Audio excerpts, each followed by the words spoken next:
제가 여기 와서 할 그런 처진지는 잘 모르겠습니다만, 왜냐하면 이 그 지방대학발전위원회가 만들어진 지가 이제 한 달 됐고요. 회의도 한 2번쯤 했습니다. 여기 부위원장님도 와 계시고 같이 와 계신데, 그래서 뭐 그 교육위원회 이야기라기보다는 평소에 저도 포항에서 37년 살다 보니까 지방 이래 가지고는 안 되는데 하는 생각을 많이 해왔습니다. 그래서 평소에 가지고 있던 생각을 잠시 말씀드리도록 하겠습니다. 보기는 참 부산 굉장히 멋있습니다. 강한대교 가서 보시면 저도 가서 보는 거 되게 좋아하는데, 근데 정말 우리 실상은, 그리고 저 부산에 있는 대학의 실상은 어떤가 하는 생각을 한번 같이 나눠보겠습니다. 이야기를 아까 아침에 사회자께서는 말매로 시작을 하시던데요. 저도 말매 이야기를 넣었습니다만은 저는 미국의 러스트벨트로 시작을 하겠습니다. 1870년대부터 시작된 그 러스트벨트는 미국의 심장부였습니다. 근데 누구 때문이냐 하면은 결국 동남아 때문에, 우리 때문에 경쟁력이 약해졌고요. 두 번째는 에너지 위기가 오면서부터 에너지가 석유가 나기 시작하는 남부 쪽으로 이전을 시작을 했습니다. 그리고 나서 1960년대부터 기울기 시작해서 뭐 범죄율도 높아지고 도시도 형편없어지고 했습니다. 그래서 왼쪽이 녹슨 우리 그 피츠버그시의 공장을 보여주고 있고요. 오른쪽이 지금 그 뒤에 희미하게 보이는 게 이겁니다. 그림이. 그런데 이렇게 변모를 했습니다. 과연 러스트벨트에서 브레인벨트로 바꿀 수 있느냐? 그게 오늘 저희들이 모여서 같이 이야기하고자 하는 면이 아닐까, 그렇게 생각을 합니다. 그 러스트벨트에서 전 두 도시를 굉장히 중요하게 생각을 합니다. 하나는 피츠버그고 하나는 디트로이트입니다. 면적 2배 반이 넘죠. 인구 현재 2배입니다. 그런데 1950년에는 디트로이트가 3배였습니다. 보시다시피 양쪽 다 엄청 줄었죠. 인종 비율은 중요한 건 아닌 것 같습니다만, 저기는 백인과 흑인의 비율이 서로 거꾸로 되어 있고, 중요한 것은 주택 가격입니다. 이쪽은 15만 불이고 저기는 5만 불대입니다. 그러니까 도시가 망하면 시민들이 망하는 거예요. 집값이 떨어져서. 이거 굉장히 중요한 이야기인데, 제가 포항의 시민들한테 포스텍 잘 키워주면 당신들 집값 2배로 됩니다, 3배로 됩니다라고 이야기하면 정말요? 그렇게 생각을 합니다. 근데 이거를 보여주면서 당신 정말 생각이 있으면 학교에다가 기부하세요 그래요. 그러면 훨씬 더 집값 올려드릴게요. 한번 보시면 가구 중위소득이 5만 4천 불, 3만 4천 불인데요. 저기는 식구가 많아서 그런지 1인당 연간 중위소득 보면 3만 7천 불, 2만 불입니다. 거의 2배 수준입니다. 자, 부산은 어디로 가실 겁니까? 하는 게 오늘의 우리가 같이 이야기하고자 하는 점 아닐까 생각을 합니다. 거기에 보시면 학사학위 소지자도 45%, 16% 엄청 차이가 나죠. 아마 데니엘 모니한이라는 친구가 한 말은 대학에 계신 분들이면 누구나 알고 계실 겁니다. The way to build a great city is to create a great university and wait 200 years. 그리고 대학 총장들은 이야기합니다. 200년 기다리라고요. 그리고 책임 안 지죠. 과연 우리는 200년을 기다릴 수 있을까요? 저는 그래서 포항에다가는 그렇게 이야기했습니다. 한국 사람은 2배 열심히 일하고 2배 머리가 좋기 때문에 50년만 기다려주세요. 근데 그것도 어느덧 37년이 지났습니다. 약속한 거 됐어라고 물어볼 때 가끔은 당황하기도 하고, 또 다행스러운 것은 저희 1회 졸업생들이 최근에 굉장히 괜찮은 회사 3개 정도가 포항에 제법 큰 공장을 짓기 시작했습니다. 그래서 봐라 쟤네들, 이제 니네들이 기다린 보람이 있지 않냐라고 이야기도 합니다. 그래서 200년이라는 거가 참 문제인데요. 근데 그럼 러스트벨트에 그러면 피츠버그만 있냐? 상당히 많은 대학이 있습니다. 여기서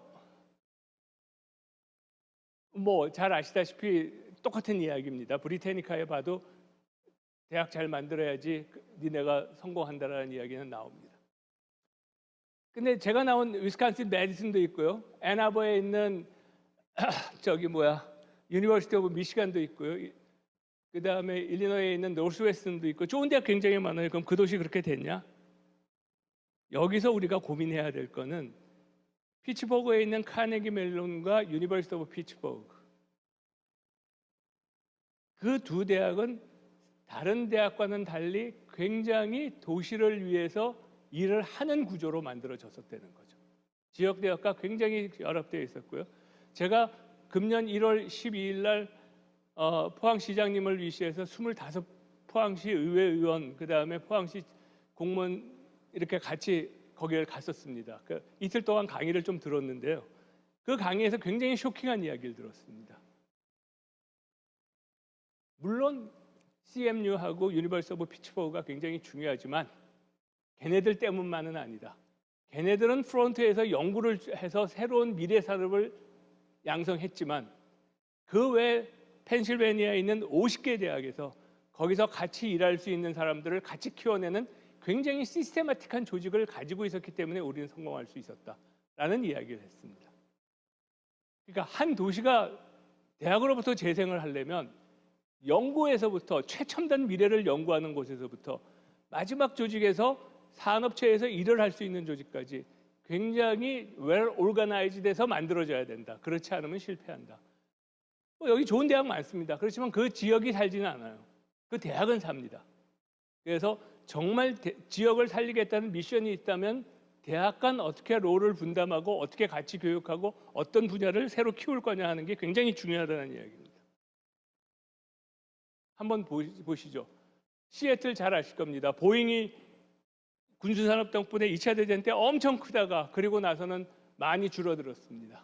그렇지만 다행히 우리가 잘 먹는 스타벅스도 중요하지만 아마존이라는 기업을 통해서 미래 산업을 미리 봤기 때문에, 그 다음에 유니버시티 오브 워싱턴이라는 대학을 통해서 바이오 산업들을 일으켰기 때문에 엄청나게 다시 일어나고 있습니다. We have the key pillars of the ecosystem: the company, the university, the skilled workforce, and the compelling place to live. 요즘 이야기하시면서 주거까지 다 여기 다 이야기하고 있습니다. 보스턴 바이오, 여기도 포항시장님 모시고 제가 재작년에 갔었습니다.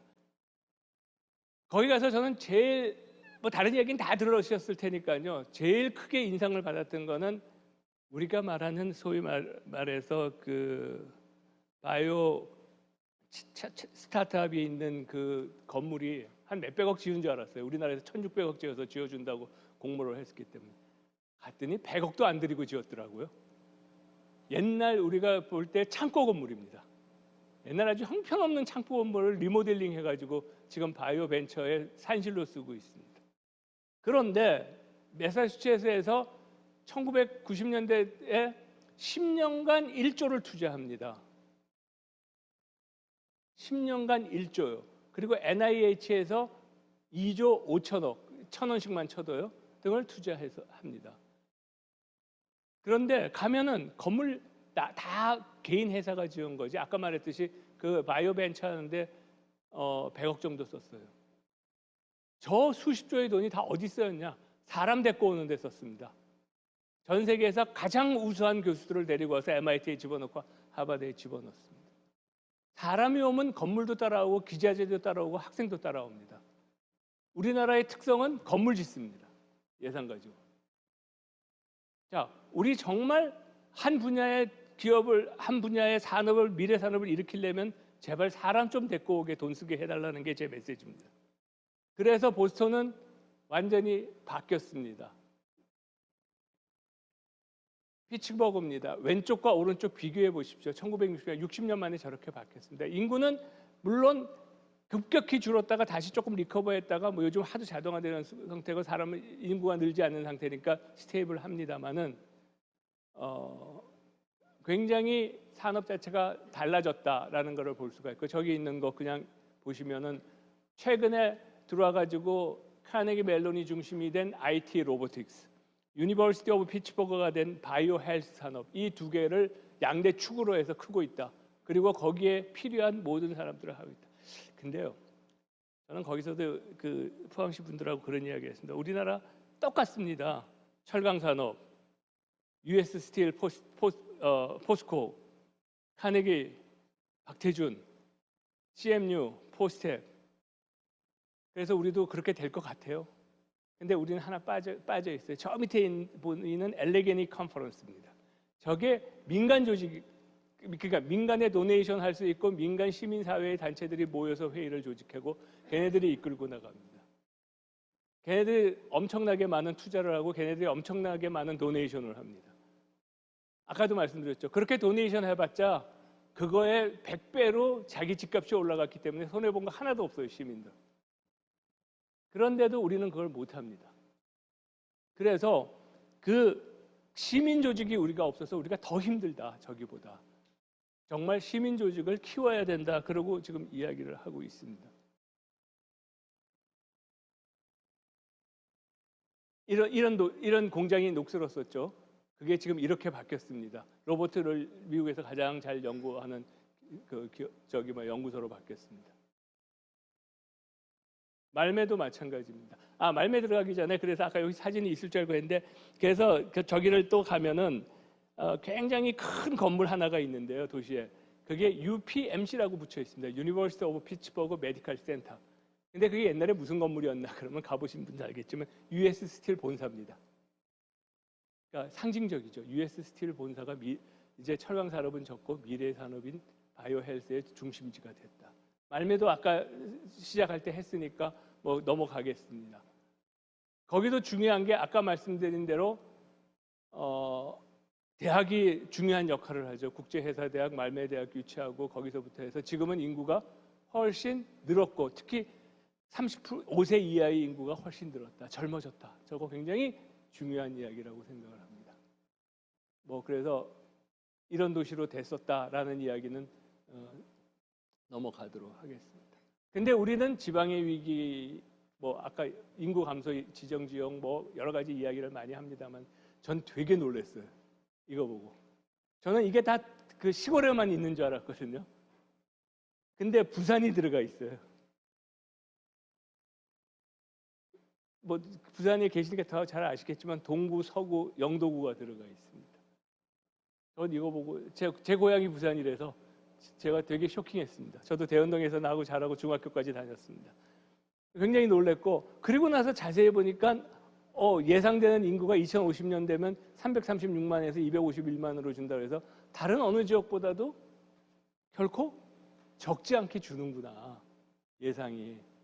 왜 이러지? 여긴 정말 부산에서 제2도시인데 하는 고민이 있고요. 그래서 우리가 정말 미래 신산업을 부산에서 앞으로 2050년 되면 전 세계에서 제일 잘하는 그러한 산업이 부산에서는 뭘까요? 2050년에 우리는 2030년, 40년으로 줄여도 좋습니다. 그때 부산이 정말 세계에서 제일 잘한다는 산업은 뭐냐? 어떻게 생각하고 계십니까? 그리고 어느 분야를 키우기 위해서 다 잘할 거야라는 말은 그건 불가능합니다. 그래서 찾아보니까 국제신문에서 이런 한국판 러스트벨트 이야기를 옛날에 했더라고요, 벌써. 그래서 여기도 충분히 다 알고 계시고 충분히 다 고민하고 계시구나. 2020년에 고민하셨으면 지금쯤 대책이 나왔을 것 같은데 한번 같이 오늘 고민을 해보시죠. 근데 한번 다시 돌아가면서 제가 한번 다시 생각을 해봤습니다. 행정구역별로 대학생 수는 부산이 3위입니다. 20만. 전국이 245만인데 20만이고요. 그래서 꽤 많은 편입니다. 이게 솔직히 말들어서 이 데이터는 제가 경북에서 강의하는 데 썼던 거고요. 그래서 경북에 있던 색깔을 부산으로 옮겨만 놓은 겁니다. 새로 찾아본 건 아닌데. 행정구역별 대학교 수도 21개로 4위입니다. 죄송하게도 경북이 33개예요. 그러니까 경북하고 부산하고 되게 비슷해요. 시츄에이션이 지금. 개수는 많고 대학생 수는 많고. 근데 부산이 얼마를 생산하냐 봤더니 91조예요. 6위예요. 그래서 23만 명으로 나눠봤더니 4억 원 정도 대학생 1명당 지역에서 생산하고 있다. 이렇게 보입니다. 이게 무슨 의미가 있냐는 묻지 마세요. 그냥 대학생이 얼마나 많으냐 한번 보는 거예요. 15위입니다. 전국에서. 뭐냐? 부산 지역이 가지고 있는 생산 능력에 비해서 대학생 수는 되게 많다. 이렇게 이야기는 할 수 있습니다. 경남 지역에 있는 사람들 옛날에는 다 데려다가 부산에서 교육했기 때문에 할 수 없이 많아졌어 라고 이야기할 수는 있을지는 모릅니다. 그렇지만 현실은 굉장히 많다. 그 다음에 그러면 대학생이니까 연구개발비랑 한번 비교해보자. 부산은 1.7조고요. 대학생 수로 나눠보니까 0.07억 원, 700만 원 정도 돼서 16입니다. 뭐 이게 다는 아니지만 그 학생 수도 많은데 학생 1인당 돌아가는 연구비도 되게 적네. 그러면 좀 문제 있는 거 아닌가? 분명히 이 숫자를 들이대셔야 돼요. 저기 부산시에 가셔서, 여기 부시장님은 가셨겠지만 왜? 아니 우리는 여러 가지로 굉장히 한 3, 4위쯤 하는 도시인 줄 알았는데 이런 개인 지표를 보면 대학에 대한 지원이나 대학이 지금 갖고 있는 거는 아주 최하위권이다. 그래서 어떻게 하셔야 되느냐라는 게 고민이고, 그 다음에 최근에 제가 데이터를 받았습니다. 부산의 산업에 대해서 이제 그거를 스터디한 게 있는데요. 직업능력연구원에서 제가 한 2달 전에 받았어요. 이거를 받아서 읽어보다가 재밌다고 느낀 거는 2015년, 2016년, 2017년간에 부산의 산업별로 부족 인원이 한 1,500명, 1,700명대를 놀다가 2020년 가면 500명으로 줄어요. 이게 전체를 말하는 거는 아니겠지만 기계도 별로 이제 더 이상 사람 필요 없고 바이오 헬스도 없고 자동차만 좀 있고 이렇게 데이터가 나오더라고요. 그리고 이제 소프트웨어나 연구 개발업은 새로운 분야니까 좀 생겼어요. 그러면 부산에 있는 우리 대학들은 소프트웨어나 연구 개발에 필요한 인력을 준비를 못했나? 다른 거는 줄이지를 못했고 우리가 어떻게 구조조정을 개혁을 준비를 했나 하는 고민에 빠지게 됩니다. 그리고 전체적으로는 되게 필요로 하는 사람이 적어졌다. 그러면 우리가 어떻게 해야 될 거라는 고민이 좀 나옵니다. 이걸 보면. 그래서 한번 재미있었고요. 그 다음에 이제 지역대학과 지역경제에서는 옛날 좀 오래된 책입니다만은 보면 결국은 트래디셔널 이코노믹 임팩트와 그 다음에 인디비주얼과 소사이어티에 어떤 베네핏이 되느냐, 그 다음에 날리지를 어떻게 크리에이트하고 앞으로를 바라느냐 하는 것들이 굉장히 중요한 역할을 합니다.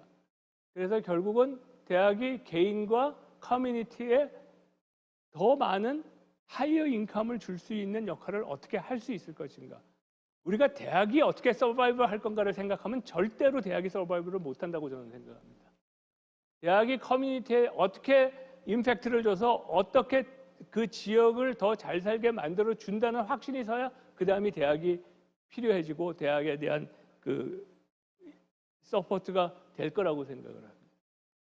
자, 이제는 지방대학가 분명히 이제 나들 이야기하시는데요. 지역이 생존하려면 특화된 분야에서 무조건 세계적인 경쟁력이 있으셔야 됩니다. 세계적인 경쟁력이 없는 거는 현상 유지를 어떻게 해보겠다 몇 년라는 소리밖에 아니다. 그러면 지방대학에서 어떻게 세계적인 경쟁력을 가질 거냐는 면에서 하고 지방 재건을 위해서 그럼 200년 무조건 기다리면 되나요? 아니다라는 거죠. 저는 이 원희한의 이야기에서 더 중요한 거는 200년이 아니라 모든 우리 대학에서는 200년을 이야기하는데 더 중요한 건 create a great university입니다. 이게 무슨 지금 상황이 어떻든 간에 정말 어떤 분야에서 어떻게 great university가 되느냐가 굉장히 중요한 문제고 이거에 대한 모든 방안이 다 강구돼야 된다. 그래서 제가 굉장히 좋아하는 말입니다. 밀턴 버런 1930년대 미국 코미디언입니다. 우리는 일생에 기회가 몇 번 온다고 합니까? 3번 온다고 하죠. 미국의 속담은 일생에 기회가 1번 온다고 합니다. 근데 코미디언이 100년 전에 뭐라 그랬냐 그러면 왜 그 기회를 기다리고 있냐? 기회가 문을 낙하하지 않으면 네가 문을 만들어라 그랬어요. 이제는 우리가 문을 만들 시간입니다. 저는 스스로에게 이렇게 질문을 합니다. 공립과 사립이 정말 설립 목적이 같으냐? 저는 아니라고 봐요. 공립은 국가 재정을 투자해서 했기 때문에 교육 연구의 공적 책무성, 그다음에 지역 특화, 지역 이런 것들이 굉장히 중요할지 모르겠지만 사학은 적어도 그 대학을 만든 사람의 건학 이념에 충실해야 됩니다. 물론 건학 이념이 시대에 따라 바뀔 수 있습니다. 그러면 그 건학 이념에 부합하는 인재 양성을 하고 연구를 할 수 있도록 해줘야 된다. 왜? 그래야 다양성이 확보됩니다. 한 줄로 세워서 한쪽으로 가면요, 세상이 조금 바뀌어지면은 그 나라 망하고 그 지역이 망합니다. 사립대학의 가장 중요한 역할은 다양하게 자기 생각대로 발전을 시켜 나감으로 해서 정부가 틀렸을 때, 지방정부가 틀렸을 때, 대다수의 국민이 틀렸을 때 보충하는 역할을 할 수 있어야 됩니다. 그게 우리의 굉장히 큰 책무이기 때문에 적어도 지금 맞지 않더라도 네가 하고 싶은 대로 좀 하게 놔둬주십시오 하는 게 제일 중요한 메시지고요. 대학은 누구를 가르쳐야 되냐? 수능 점수 높은 친구요? 전 그건 아니라고 봅니다. 각 대학의 목적과 권학 이점에 적합한 상생을 데려다 가르쳐야 됩니다. 그럴 수 있도록 해주셔야 되고요.